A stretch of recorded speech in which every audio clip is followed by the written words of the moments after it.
What is going on, everyone? We're back again with another video. In today's video, we're going to be talking about the Cleveland Guardians. Now, this team is really interesting now that I look at it. I mean, this is the team that people always thought was always going to be in the playoffs from the Central just because the division was so weak. But over the last couple of seasons, we're seeing kind of a different story, I think, from this squad, and it's definitely pretty interesting. I think we look at their last couple seasons, all the way up to probably 2020, I would say, they've just had an interesting run. Like, they've always been that team that was able to make the playoffs, but they really didn't seem like they had any chance to really win in the playoffs, at least in my opinion, when looking at all their series. Because 2022, I mean, that Rays series was really close, and it was a really bitter series, a good pitching battle from both sides. They're actually able to win that one 2-0 with some clutch hitting and good pitching. And then in that Yankee series, they actually did look like a good squad, I'm not gonna lie. They had a lot of close series and close games in general. And the last season obviously wasn't their best, obviously they only had 76 wins, so not the best in that super weak division as well. So coming into 2024, I mean, I don't really have this team in the postseason at all. I think they're kind of gonna stay in that third place position, or maybe even go down to fourth place, just because the teams around them have got a lot better and they haven't made moves really except for their manager. Because we look at the other teams in their divisions, the Twins have definitely made some improvements. We obviously know the Royals and Tigers have made some improvements, and then Chicago hasn't really done much, I don't think.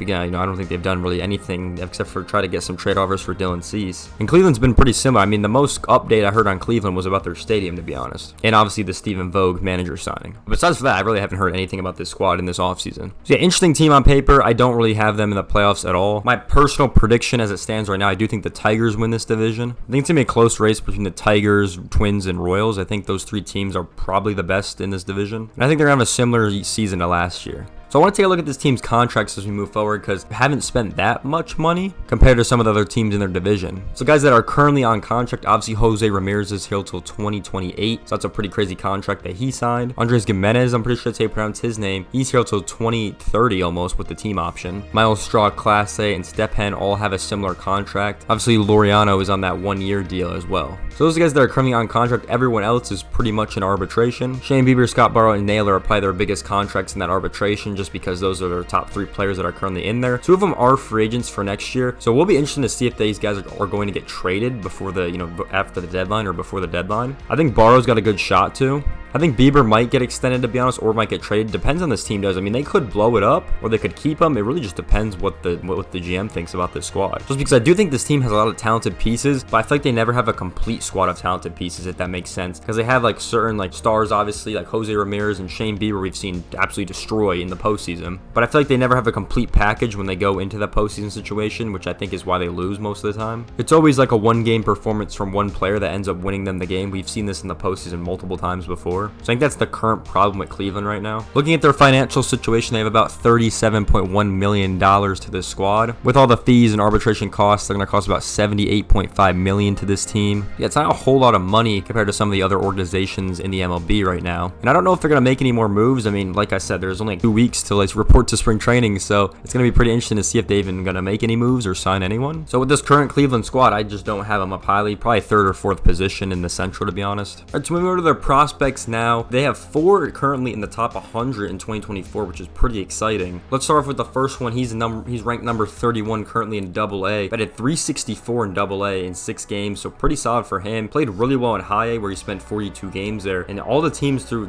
all his minor league career, he's batted absolutely crazy with. So 355 combined, pretty solid overall. He's currently ranked number 31 in the league right now. So this kid is probably going to start in at least in spring training to see how he does. But he's a very solid talent outfielder as well. They have a first baseman right here, ranked 59 across the board. He played in AAA, pretty solid across both AAA teams he played at. Having decent numbers, I would say. We'll see how he does in spring training, but first baseman, I think he could be solid, but we'll see how he does in spring training. Ranked 91 in the top 100, shortstop and second baseman. I think he's okay. He's played 23 games, 247 across the board. Not crazy slugging or OPS or anything like that, but really solid player, I think, to get singles and stuff like that. So we'll see how he does next season, but he's the 91th prospect. And our last prospect on here is the 100th prospect, right-handed pitcher. He's played in AA this past season, was his highest level, 18.1 innings, 2.45 ERA. Throughout all of his minor league career, he's at a 3.57, so not horrible at all. We'll see how he does when he actually gets to, spring training. So these prospects are pretty solid across the board. I mean, this team does have the edge in this,